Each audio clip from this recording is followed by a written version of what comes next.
Assalamualaikum warahmatullahi wabarakatuh. Perkenalkan, nama saya Nur Hidayah. Saya adalah salah satu dosen dari program studi manajemen Fakultas Ekonomi dan Bisnis Universitas Muhammadiyah Magelang.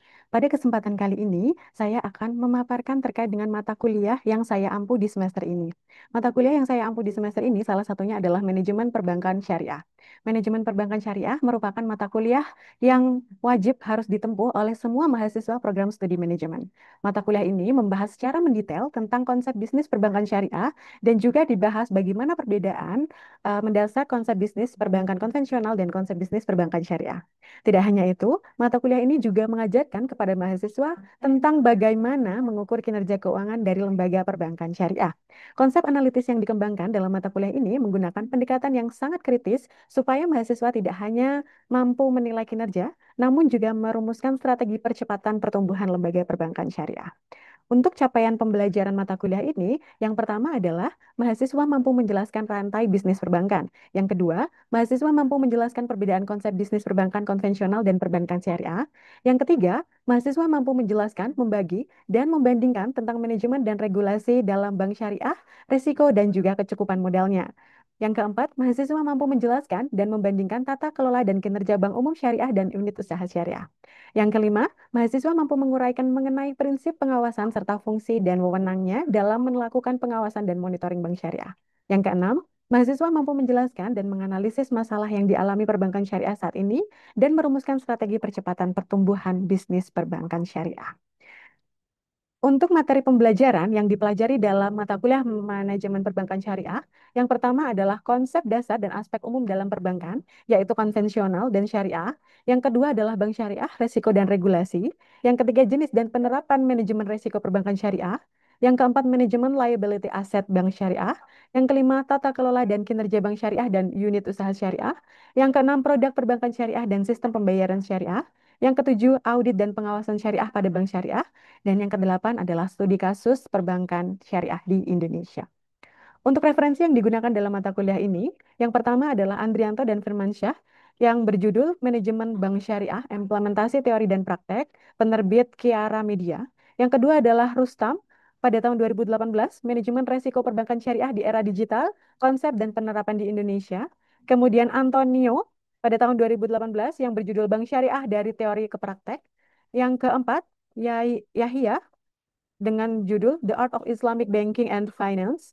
Dan yang terakhir adalah Havernance pada tahun 2005, Modern Banking. Dan juga artikel-artikel penunjang terkait dengan perbankan syariah. Kemudian metode pembelajaran yang digunakan dalam manajemen perbankan syariah adalah pembelajaran berbasis kasus atau case-based learning yang bertujuan untuk melatih mahasiswa untuk mengeksplorasi dan memecahkan masalah dari studi kasus yang diberikan. Terkait dengan pertemuannya, manajemen perbankan syariah dilaksanakan 16 kali pertemuan, termasuk 2 kali asesmen, yaitu ujian tengah semester dan ujian akhir semester. Untuk komponen penilaiannya, persentase bebannya yaitu tugas 20%, UTS ujian tengah semester 25%, UAS ujian akhir semester 25%, kuis 15%, dan partisipasi 25%. Komponen penilaian ini mengacu pada ketentuan Fakultas Ekonomi dan Bisnis Universitas Muhammadiyah Magelang. Demikian yang dapat saya sampaikan. Selanjutnya, marilah kita simak video pembelajaran mata kuliah perbankan syariah. Assalamualaikum warahmatullahi wabarakatuh. Waalaikumsalam warahmatullahi wabarakatuh. Oke, selamat pagi teman-teman semuanya. Hari ini pertemuan terakhir ya. Nanti materinya adalah audit perbankan yang akan saya sampaikan. Intinya audit itu adalah memeriksa seluruh proses dari terutama perbankan syariah ya di sini, dari mulai pencatatannya, kemudian akuntansi keuangannya, kemudian produk dari perbankan syariahnya dan lain sebagainya. Jadi sudah sesuai atau belum sesuai dengan aturan Otoritas Jasa Keuangan, Bank Indonesia ataupun pemerintah gitu ya. Kalau di perbankan syariah ada tambahannya, apakah sudah sesuai dengan fatwa-fatwa, kemudian Al-Quran, dan juga hadis. Itu. Nah, di dalam perbankan syariah, untuk pemeriksaannya itu ada proses penyaluran dana yang diaudit. Yang pertama adalah inisiasi calon nasabah, walk-in client. Biasanya ini mereka marketing dari perbankan syariah itu ini ya langsung mendatangi ya, atau jemput bola itu bisa di rumah door to door ataupun di lembaga formal kayak lembaga formal pendidikan seperti kita, ataupun seperti di pasar dan lain sebagainya. Kemudian yang kedua adalah solisitasi. Terus kalau sudah mendapatkan nasabah, jadi yang berikutnya adalah investigasi permohonan penyaluran dana.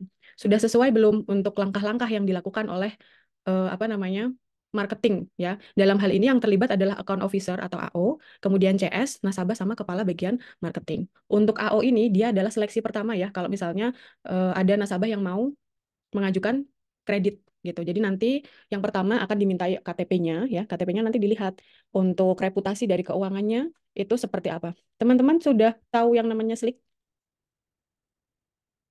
Sistem Layanan Informasi Keuangan, sudah tahu?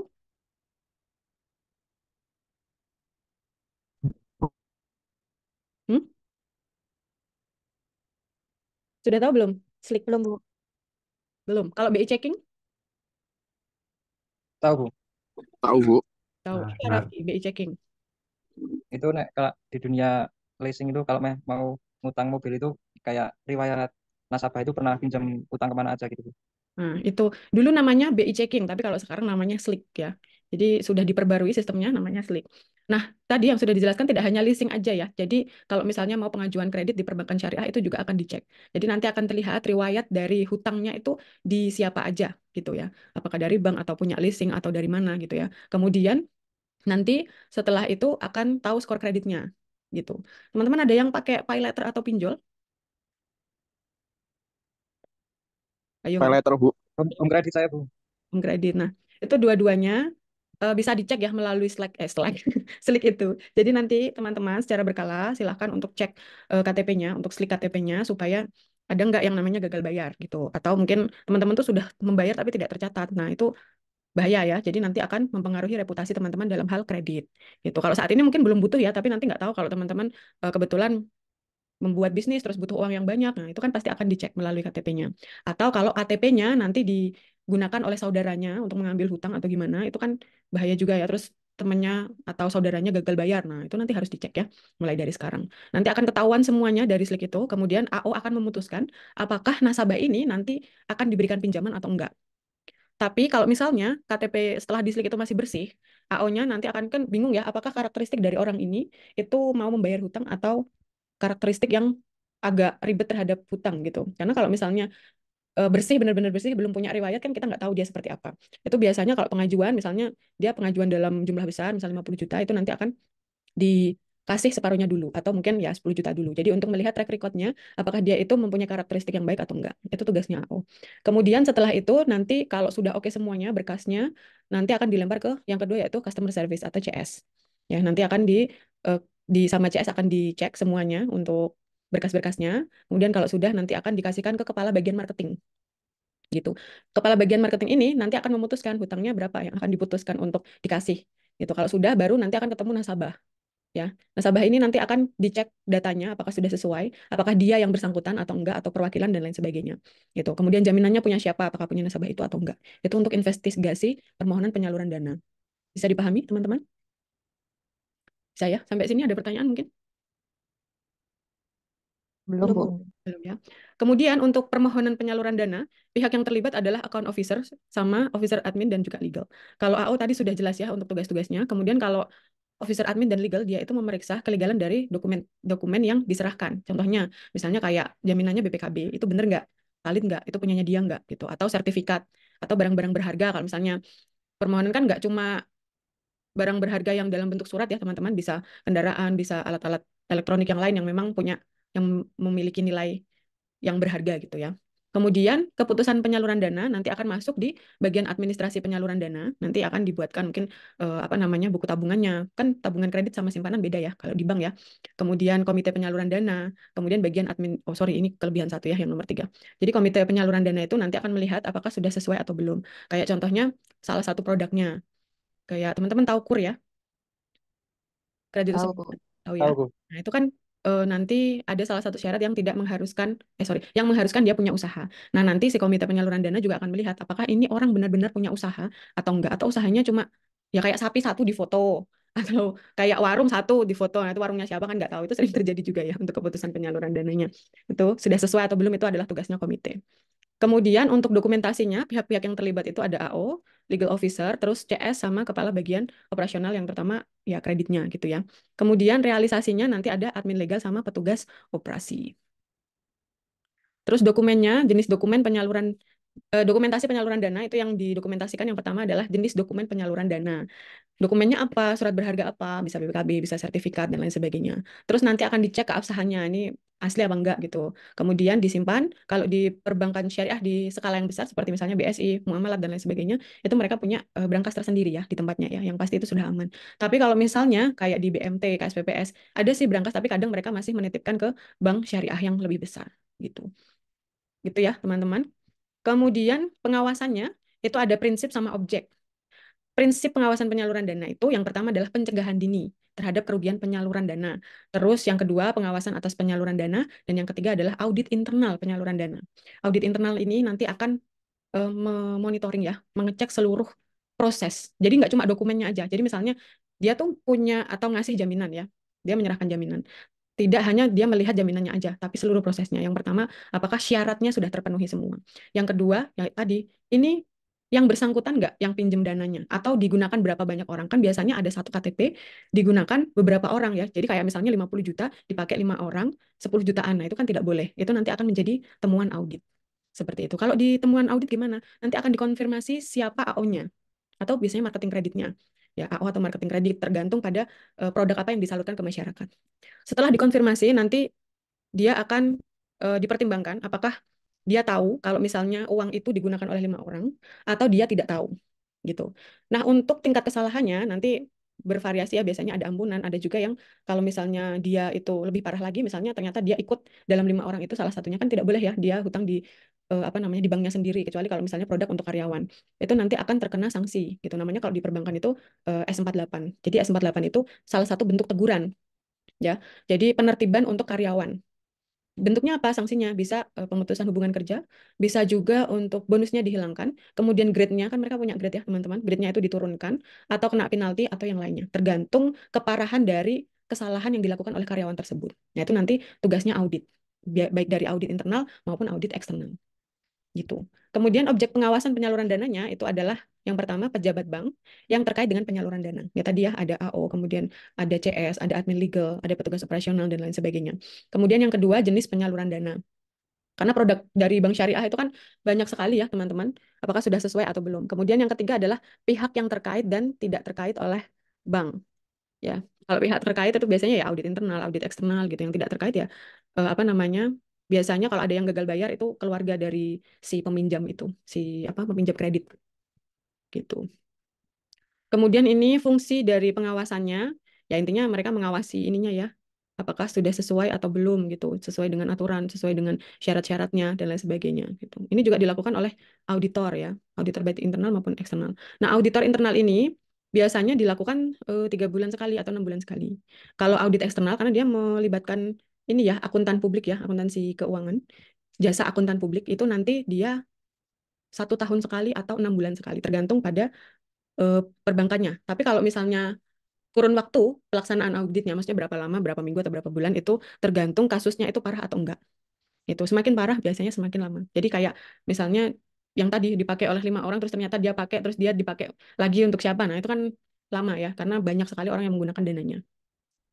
Kemudian penyelesaiannya untuk penyaluran dana yang bermasalah bisa seperti tadi atau kredit macet atau gagal bayar dan lain sebagainya, itu dilakukan pendekatan penyaluran dana bermasalah. Yang pertama adalah bersifat terbuka, penanganan secara dini, tidak melakukan penyelesaian dengan plafon dering.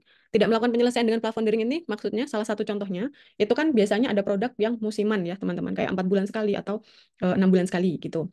Nah ternyata dalam 4 bulan sekali atau 6 bulan sekali itu ada nasabah yang tidak bisa membayar. Dia ternyata nunggak.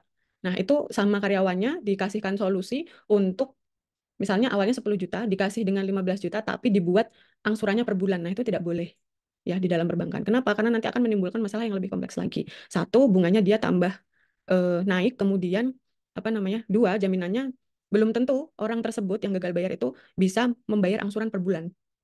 Gitu. Padahal kalau misalnya emang itu dilakukan ya, itu sebenarnya lebih lebih memudahkan orang yang mengangsur per bulan daripada musiman. Cuma kan kondisi keuangan berbeda-beda. Jadi ditakutkan kalau cara plafonering ini nanti akan merugikan perbankan itu gitu. Kemudian tidak melakukan pengecualian. Yang kedua, yang B adalah penyaluran dana dalam pengawasan khusus atau DPK ya. Dalam pengawasan khusus ini orang-orang yang biasanya membayar, tapi pas jatuh tempo beberapa waktu itu dia tidak bisa membayar. Itu biasanya dalam pengawasan khusus karena dia ditakutkan nanti gagal bayar gitu. Kalau naik satu tingkat lagi dia gagal bayar, dia akan menjadi daftar hitam. Ya, bisa juga di blacklist, dia tidak akan dikasih kredit lagi. Kalau misalnya dia mau, dia harus menyelesaikan kredit yang sebelumnya. Itu pun kalau dia menyelesaikan kredit sebelumnya, belum tentu bank tersebut akan ngasih lagi karena itu sangat beresiko ya, karena karakteristiknya sudah tidak baik yang sebelumnya. Gitu. Kemudian penyelesaian penyaluran dana bermasalah ini macam-macam ya, bertingkat ya teman-teman. Jadi kalau misalnya teman-teman sering lihat langsung dilelang, itu prosesnya sudah panjang sekali ya sebelum dilelang.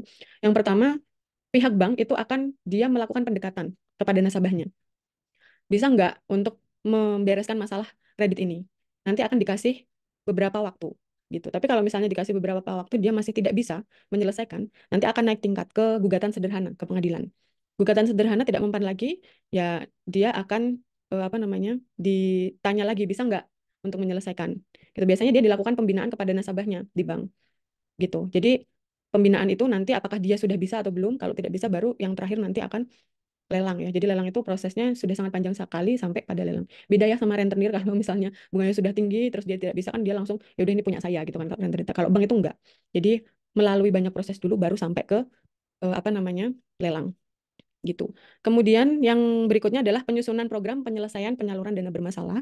Setelah programnya tersusun, nanti akan dilakukan evaluasi efektivitas program. Kalau misalnya gugatan sederhana dan lain sebagainya itu, gugatan sederhana itu kan menggunakan uang ya teman-teman. Jadi nanti akan dievaluasi ini malah lebih banyak pengeluaran atau dari gugatan ini dia akan menghasilkan, maksudnya kreditnya akan selesai di gugatan sederhana atau enggak. Itu nanti akan dievaluasi. Kalau misalnya sudah selesai dievaluasi efektivitasnya, nanti akan dilakukan pembinaan pengawasan. Itu. Dan kemudian yang terakhir penyelesaian penyaluran dana bermasalah gitu. Nah, kemudian untuk perbedaan audit perbankan syariah dan konvensional itu mereka secara umum sama ya, teman-teman. Hanya saja yang membedakan adalah nanti di dalam perbankan syariah akan ada DPS atau Dewan Pengawas Syariah. Nanti dia akan memeriksa itu produknya sudah sesuai dengan fatwa-fatwa MUI atau fatwa-fatwa yang lain ya. Kemudian sudah sesuai belum dengan Al-Qur'an dan hadis seperti itu. Jadi perbedaannya hanya di situ. Kalau secara keseluruhan prosesnya itu sama secara umum. Gitu. Sampai sini ada pertanyaan, teman-teman?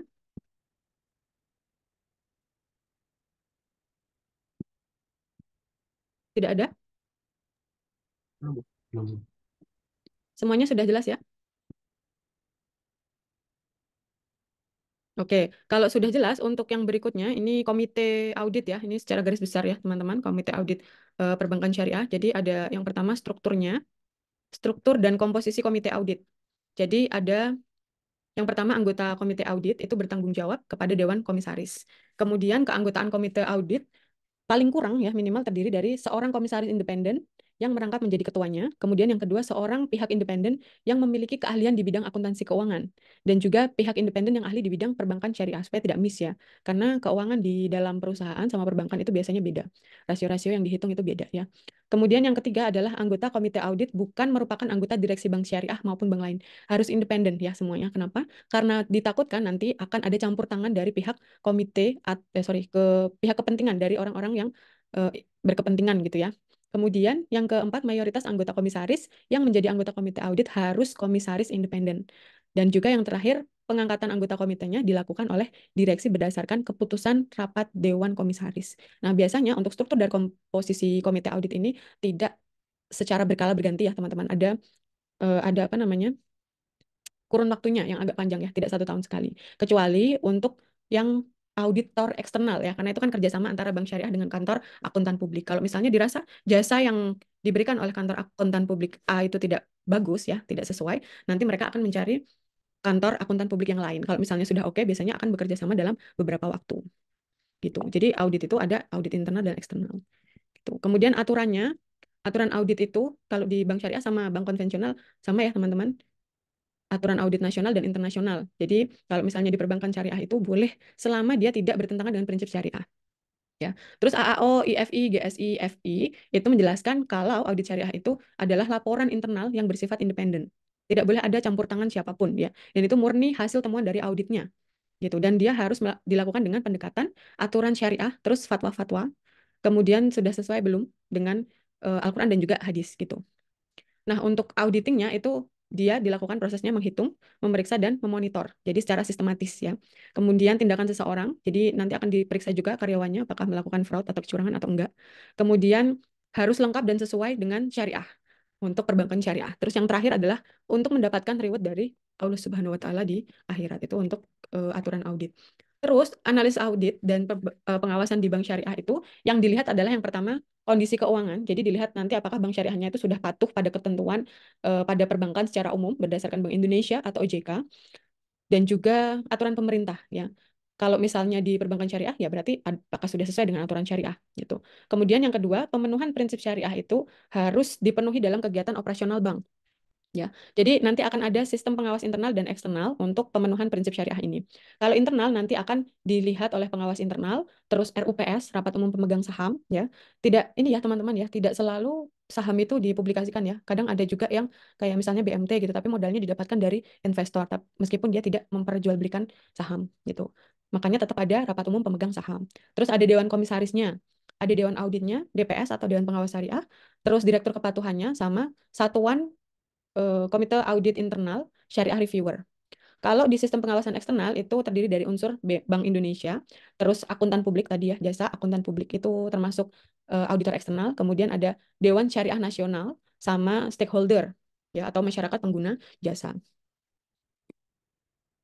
Nah, untuk produknya nanti yang mengawasi itu adalah kerjasama antara BI dengan Dewan Syariah Nasional. Tapi kalau operasional banknya itu sendiri, karena bank itu kan setiap hari beroperasi ya, sehingga DPS yang melakukannya. Jadi Dewan Pengawas Syariah yang melakukan pengawasan terhadap operasional bank.